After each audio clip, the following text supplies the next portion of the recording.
prophète sallallahu alayhi wa sallam a dit Ma min amalin azka inda Allah azza wa jal wala a'zamu ajran min khairin ya'maluhu al-'abdu fi ashr al-adha. C'est-à-dire, il n'y a pas d'œuvre plus pure, donc plus pure, œuvre pure, c'est-à-dire pure auprès d'Allah, et qui a une grande récompense que le bien accompli pendant les 10 premiers jours de Zulhijjah. Donc vous voyez, déjà nous avons trois qualités, trois qualifications pour la bonne œuvre accomplie pendant la première décade de Zulhijjah. D'abord, c'est l'œuvre la plus aimée d'Allah subhanahu wa ta'ala. Deuxième qualification, c'est l'œuvre la plus pure, donc la plus pure auprès d'Allah subhanahu wa ta'ala. Et troisième qualification, c'est l'œuvre qui a la plus grande récompense auprès d'Allah subhanahu wa ta'ala. Et tout ça, le prophète sallallahu alayhi wa sallam n'a pas particularisé une œuvre quelconque. N'a pas dit le jeûne, n'a pas dit la prière, n'a pas dit l'aumône, n'a pas dit la lecture du noble Coran, n'a pas dit le dhikr, pour laisser le champ libre à chacun, donc d'accomplir quelque chose pour avoir cette œuvre, donc cette récompense, et pour accomplir donc une œuvre aimée d'Allah, une œuvre pure, donc aimée d'Allah subhanahu wa ta'ala. Donc il n'y a pas d'œuvre plus pure auprès d'Allah et qui a une grande récompense que les biens accomplis pendant les 10 premiers jours de Zulhijjah, rapporté par Ad-Darimi. Et dans une autre version, il a dit sallallahu alayhi wa sallam Ma min ayyamin al-amlu fihinna afdalu min hadhihi al-ashr rawahu Ahmad. Donc une autre qualification pour faire une quatrième qualification de la bonne œuvre accomplie pendant la première décade de Zulhijjah. Cette fois-ci, le prophète sallallahu alayhi wa sallam nous dit il n'y a pas de jour durant lesquels la bonne œuvre est meilleure. Donc, il n'y a pas de jour durant lesquels la bonne œuvre est meilleure que celle accomplie pendant ces 10 premiers jours de Zulhijjah, rapportée par Ahmad. Donc, vous voyez 4 qualifications. C'est l'œuvre la plus aimée d'Allah subhanahu wa ta'ala. C'est l'œuvre qui est la plus pure auprès d'Allah subhanahu wa ta'ala. C'est l'œuvre qui a la plus grande récompense et c'est l'œuvre qui est la meilleure. Autrement dit, il n'y a pas une œuvre qui l'égale. Donc, et tout ça, comme je l'ai dit, le prophète n'a pas fait de particularité, n'a pas dit c'est la prière, c'est le jeûne, c'est la lecture du noble Coran, c'est l'aumône, c'est ci ou cela. Non, il a laissé donc le champ ouvert pour donc laisser à chacun donc la liberté, la latitude d'accomplir ce qu'il peut accomplir pour avoir donc ces différentes récompenses. Et il n'a pas fait non plus d'exception en disant sauf pendant le mois de Ramadan, sauf pendant la dernière décade de Ramadan, donc pour nous montrer la généralité donc de ces affirmations prophétiques de celui qui ne parle pas en l'air ni sous l'effet de la passion, in huwa illa wahyun yuha, comme Allah subhanahu wa ta'ala l'a dit. Chers frères et sœurs en islam, ces versets coraniques et ces hadiths prophétiques montrent clairement que ces 10 premiers jours de Zulhijjah sont meilleurs que tous les jours de l'année, y compris les 10 derniers jours de Ramadan, puisque le prophète sallallahu alayhi wa sallam n'a fait aucune exception et il est le plus savant des textes de la religion islamique. Donc on ne peut pas comparer le prophète sallallahu alayhi wa sallam à quelqu'un par rapport à la connaissance des textes islamiques. Et il a parlé ici de façon générale. Il n'a pas dit, il n'a pas fait d'exception, il n'a pas fait de particularité en disant c'est telle ou telle œuvre, mais il a donc incité les musulmans à accomplir donc les bonnes œuvres pendant cette première décade de Zulhijjah. Donc Ibn Kathir, qu'Allah lui fasse miséricorde, a dit en un mot, il est dit que les jours de cette première décade sont les meilleurs jours de l'année, comme l'a affirmé les hadiths. Et sinon les hadiths. Et beaucoup de savants disent qu'ils sont meilleurs que les jours de la dernière décade de Ramadan. Car les adorations telles que la prière, le jeûne, l'aumône et autres sont légiférées au cours de cette dernière décade de Ramadan. Comme elles sont légiférées dans la première décade de Zulhijjah. Donc c'est un raisonnement. La prière, le jeûne, l'aumône et autres adorations sont légiférées au cours de cette dernière décade de Ramadan. Comme elles sont légiférées dans la première décade de Zulhijjah. Mais attention, en plus du jeûne, de la prière, de l'aumône, etc., la lecture du Coran, etc., qui sont légiférés dans la dernière décade de Ramadan, eh bien, il y a quelque chose de particulier à la première décade de Zulhijjah, c'est l'obligation du Hajj qui est légiférée et qui n'est pas légiférée dans le mois de Ramadan. On ne peut pas accomplir le Hajj pendant les mois de Ramadan. Mais on peut jeûner, comme on peut jeûner dans la première décade de Ramadan. On peut prier, comme on peut prier dans la première décade de Zulhijjah. On peut lire le Coran pour chercher la récompense de Allah, comme on peut le faire pendant la première décade de Zulhijjah. Donc toutes les adorations légiférées dans la dernière décade de Ramadan sont légiférées dans la première décade de Zulhijjah, mais celle-ci l'emporte par l'obligation du Hajj qui est légiférée dedans alors qu'elle n'est pas légiférée ailleurs. Donc vous voyez, c'est pourquoi donc certains savants ont donné la primauté donc de cette première décade sur la dernière décade de Ramadan. Certains savants ont plutôt donné la primauté aux 10 derniers jours de Ramadan sur les 10 premiers jours de Zulhijjah, car la dernière décade de Ramadan renferme la nuit de la destinée, le Laylatul Qadr, qui est meilleure que 1000 mois.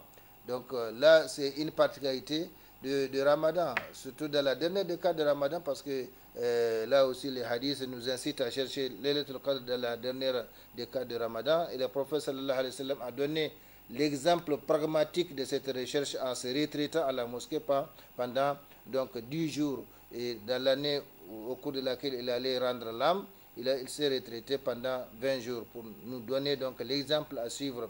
Par conséquent, la dernière décade de Ramadan l'emporte par rapport à la première décade de Zulhijjah, puisqu'il y a Laylatul Qadr dedans, alors qu'il n'y a pas Laylatul Qadr dans la première décade de Zulhijjah.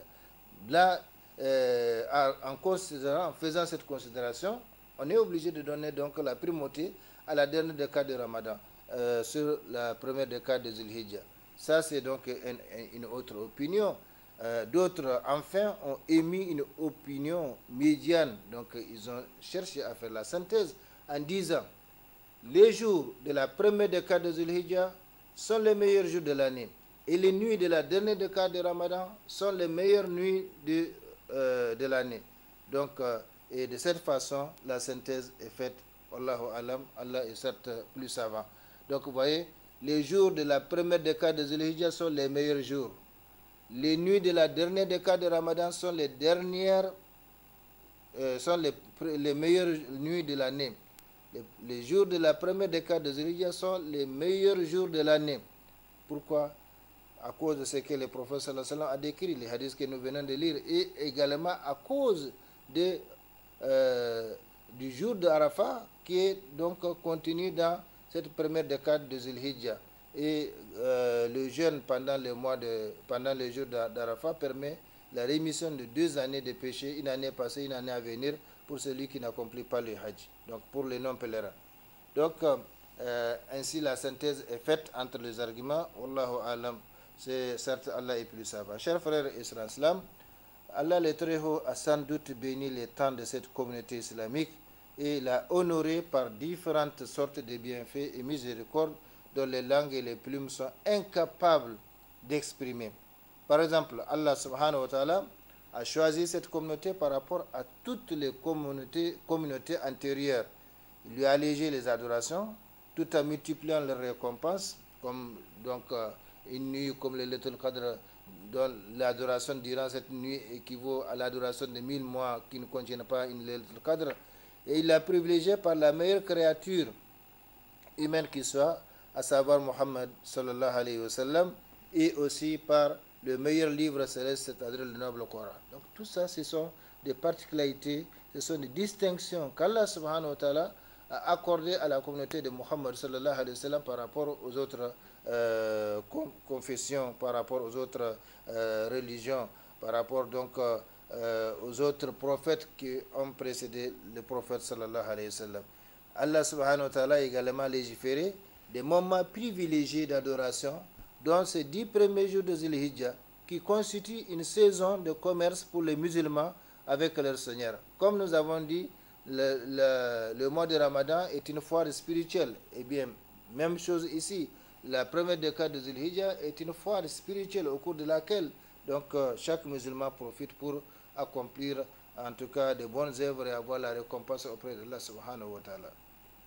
Voici, chers frères et sœurs islam, pour terminer en résumé, les actions par lesquelles le musulman doit accueillir cette grande occasion de concurrence dans l'accomplissement de bonnes œuvres, puisque nous avons posé une question: comment accueillir la première décade de Zulhijjah, ou bien comment accueillir le mois de Zulhijjah tout entier.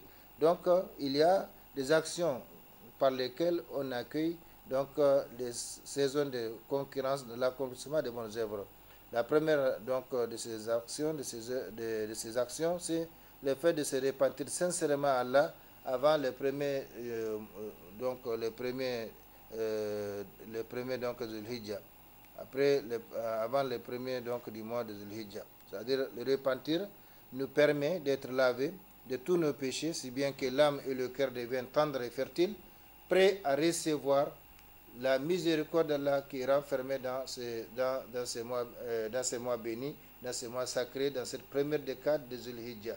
Plus l'homme est pur, plus il est proche de la miséricorde d'Allah subhanahu wa ta'ala. Par conséquent, il convient à quiconque voudrait pleinement profiter de cette première décade de Zulhijjah, de se repentir et de demander le pardon de ceux à qui il a causé du tort.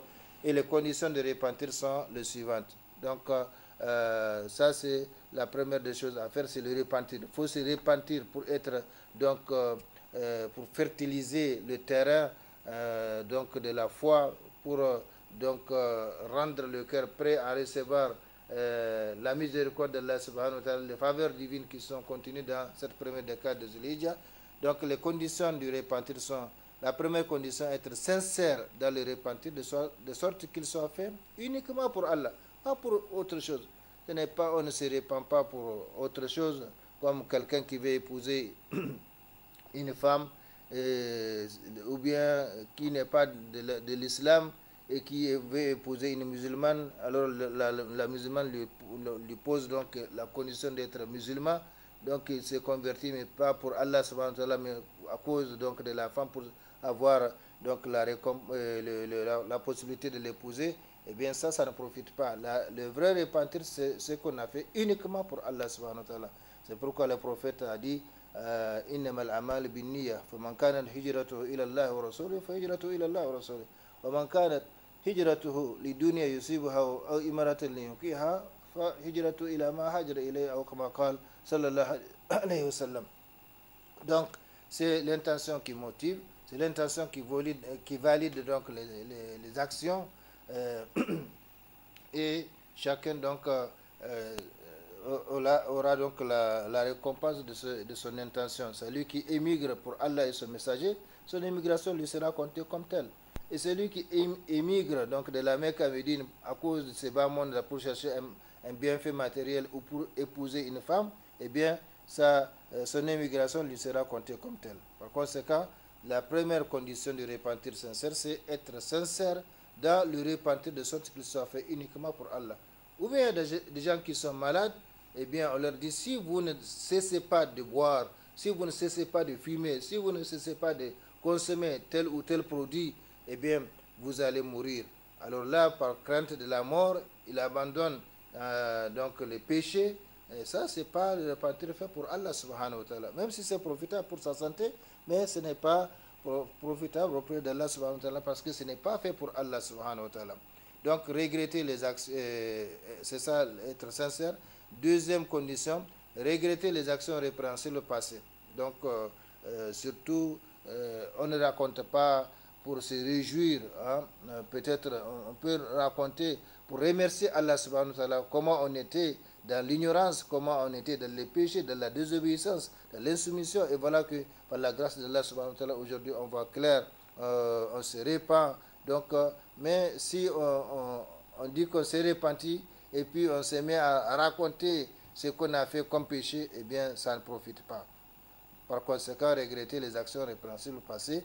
Troisième condition, décider de ne plus y revenir le restant de la vie. Donc, tant qu'on reste en vie, eh bien, il faut décider de ne pas revenir donc, au péché. Et si Satan fait qu'on revienne, on tombe dans les péchés, ou par faiblesse des fois, on retombe dans les péchés, eh bien, tout de suite, il faut renouveler donc le repentir. Parce que Allah subhanahu wa ta'ala ne se fatigue pas de nous inscrire nos bonnes actions tant que nous ne nous fatiguons pas d'accomplir les bonnes œuvres. Allah subhanahu wa ta'ala ne se fatigue pas de nous donner la récompense de nos actions tant que nous les accomplissons. Donc, troisième condition, décider de ne plus y revenir le restant de la vie. Abandonner les péchés au moment du repentir. Alors, ne plus revenir et abandonner les péchés au moment du repentir sont deux choses. par exemple quelqu'un qui consomme de l'alcool et qui décide donc de se repentir. Donc il abandonne définitivement la consommation de l'alcool. Mais si sur la table, là où il prend la décision de se repentir, il y a encore de l'alcool, il y a encore des boissons donc alcoolisées, encore, et il dit non, non, je vais terminer cette boisson-là, je vais terminer cette bouteille avant de me repentir. Non, abandonner les péchés au moment de repentir. Donc dès qu'on a pris la décision, eh bien il faut abandonner les péchés. C'est pourquoi je dis donc ce sont deux choses. Décider de ne plus revenir sur le restant, donc le restant de sa vie, et abandonner les péchés au moment de repentir. Cinquième condition, ne pas remettre le repentir à plus tard. Donc je vais dans une semaine, dans un mois, donc quand je vais me marier, là quand je serai donc en couple, en foyer, je vais donc me repentir. Non, ça c'est de la cécité morale. Qui te dira que tu verras la fondation d'un foyer, qui te dira que tu seras en couple demain ou après-demain. Donc il faut se repentir pendant qu'il est temps de se repentir. Sixième condition, restituer les biens acquis injustement à leur ayant droit ou demander leur pardon. Et la septième et dernière condition de repentir sincère, c'est repentir pendant le temps de repentir, c'est-à-dire avant la mort ou avant la fin du monde. Donc il y a deux temps. Si ça sonne, eh bien c'est fini, on ne peut plus se repentir. Quand on voit l'ange de la mort, ou bien quand on siffle donc dans la trompe de la trompette donc de la fin du monde, eh bien il n'y a plus de repentir. Voilà, chers frères et sœurs islam, pendant qu'il reste cette bonne minute à passer ensemble, je pense que l'émission c'est 45 minutes. Alors la deuxième action par laquelle nous accueillons le mois, la première décade de Zulhijjah, c'est la joie et l'allégresse de parvenir à ce mois béni et à cette occasion si chère. Parce que chaque fois que le musulman trouve l'occasion d'accomplir ou d'entrer en compétition, de trouver donc l'occasion d'aller dans une foire spirituelle pour augmenter ses bonnes œuvres, pour augmenter sa proximité auprès d'Allah subhanahu wa ta'ala, eh bien il se réjouit. Donc la joie et l'allégresse de parvenir à ce mois béni, à cette occasion si chère. Oui, elle est vraiment chère parce qu'il faut un an entier pour donc avoir l'occasion de revoir cette première décade de Zulhijjah.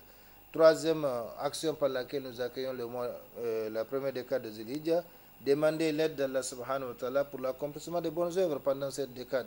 Nous avons besoin de l'aide d'Allah subhanahu wa ta'ala, que ce soit pour les choses de ces bas mondes, que ce soit les choses de la religion, nous avons besoin donc de l'aide d'Allah subhanahu wa ta'ala, et c'est pourquoi nous demandons, nous disons chaque fois dans chacune de nos rakas, de nos unités de prière, Ihdina surat, Iyaka na'budu wa Iyaka nasta'in. C'est toi seul que nous adorons et c'est de toi seul que nous implorons aide. Donc aide et secours, assistance pour accomplir donc ce que tu veux, Seigneur. Par conséquent, on a besoin de l'aide d'Allah subhanahu wa ta'ala. Et c'est pourquoi le prophète sallallahu alayhi wa sallam a dit à Mu'adh bin Jabal, au Mu'adh, je t'aime, par Allah je t'aime, et par celui qui détient mon âme dans sa main, je t'aime, au Mu'adh, et je te recommande de ne pas laisser après chaque prière de dire Allahumma inni ala dhikrika wa shukrika wa husni ibadatika. Donc vous voyez, Allahumma inni, Seigneur aide-moi à mieux te rappeler à la dhikrika wa shukrika, à mieux te remercier et à mieux t'adorer. Donc c'est Allah subhanahu wa ta'ala qui nous aide donc à accomplir donc ce qu'il aime afin de nous récompenser par sa grâce et sa bonté illimitée. Nourrir l'intention de jeûner, quatrième action, nourrir l'intention de jeûner ces 10 jours ou tout au moins les jours d'Arafat pour le non-pèlerin. Sachez qu'on peut jeûner les 9 premiers jours de Zulhijjah ou 3 jours ou encore un seul jour, à savoir le jour d'Arafat, qui est le 9e jour de Zulhijjah. Mais il n'y a aucune obligation. Il y a ni les prophètes ni les compagnons, non, en tout cas, on n'a pas rapporté qu'ils ont jeûné cette première décade. Mais nous savons très bien que le jeûne fait partie des actions, des adorations qui n'ont pas d'égal. Comme le prophète sallallahu alayhi wa sallam, quand un compagnon lui demandait de lui indiquer une œuvre qu'il peut accomplir, le prophète lui a dit je te recommande le jeûne parce qu'il n'y a rien qui est légal. Par conséquent, et Allah subhanahu wa ta'ala dit toute œuvre du fils d'Adam lui appartient sauf le jeûne. qui m'appartient et c'est à moi donc de récompenser le jeûneur. Par conséquent, si on gêne, tant mieux. Si on ne gêne pas, on n'encourt aucun péché. Ça, il faut le savoir. Et pour celui qui n'est pas pèlerin, c'est-à-dire le non-pèlerin, le musulman qui est donc chez lui, eh bien, il est recommandé de jeûner le jour d'Arafat, qui est le 9e jour de Zulhijjah, parce que ce jeûne permet la rémission de 2 années de péché, une année passée et une année à venir. L'année passée, on comprend les péchés qu'on a commis, Allah nous pardonne. L'année à venir, ça veut dire Allah subhanahu wa ta'ala nous protège contre ce qui lui déplaît au cours de l'année à venir. Voilà, chers frères et sœurs islam, dans 3 minutes, nous allons nous arrêter ici. Il est recommandé aux non-pèlerins donc de jeûner ce jour-là, car le jeûne pendant les jours d'Arafat permet d'effacer les péchés de 2 années, une année passée, une année à venir, comme l'a précisé le prophète sallallahu alayhi wa sallam. 5e action par laquelle nous accueillons le mois, la première décade de Zulhijjah, connaître les préceptes islamiques relatifs à cette décade, tels que l'interdiction de raser ou de couper les cheveux et les ongles pour celui qui nourrit l'intention de faire un sacrifice. Le prophète sallallahu alayhi wa sallam a dit, si vous avez vu donc le croissant lunaire de Zulhijjah et que quelqu'un d'entre vous a l'intention de sacrifier, eh bien qu'il se retienne de couper, de raser ses cheveux et de couper ses ongles. Par conséquent, on a donc intérêt à faire cela. Demain, Inch'Allah, jeudi 29 Zulqida, on ne sait pas si le mois fera 29 jours ou 30 jours. Par conséquent, celui qui a l'intention de sacrifier, eh bien, il procède donc à cela avant qu'il ne soit trop tard. 6e action, nourrir l'intention de profiter de cette décade pour multiplier les bonnes œuvres, surtout celles qui sont très méritoires, comme l'accomplissement de la Umrah et du Hajj, la récitation ou la lecture du noble Coran, les prières nocturnes, l'aumône ou la bienfaisance envers les pauvres, l'invocation, les dhikrs et enfin connaître les préceptes islamiques relatifs à la bête à sacrifier. Inch'Allah, nous aurons l'occasion de revenir sur donc la suite de ce thème. Voilà, chers frères et sœurs islam, nous allons nous arrêter ici. Je rappelle que les inscriptions à notre formation d'initiation accélérée à la langue arabe et à la lecture du noble Coran, eh bien, se poursuivent jusqu'au 8 juin 2024. Pour tout renseignement supplémentaire, nous contacter au 96 96 55 89. 96, je rappelle, 96 deux fois, donc 55 89. اللهم ربنا تقبل منا إنك أنت السميع العليم وتب علينا إنك أنت التواب الرحيم. اللهم أعز الإسلام والمسلمين في كل مكان ووفقنا دائما لما تحب وترضى من الأقوال والأفعال والأحوال برحمتك يا أرحم الراحمين. اللهم ربنا آتنا في الدنيا حسنة وفي الآخرة حسنة وقنا عذاب النار. اللهم ربنا لا تزغ قلوبنا بعد إذ هديتنا وهب لنا من لدنك رحمة إنك أنت الوهاب. اللهم صل وسلم وبارك وأنعم على عبدك رسولك محمد وعلى آله وأصحابه أجمعين. سبحان ربك رب العزة عما يصفون وسلام على المرسلين والحمد لله رب العالمين والسلام عليكم ورحمة الله تعالى وبركاته.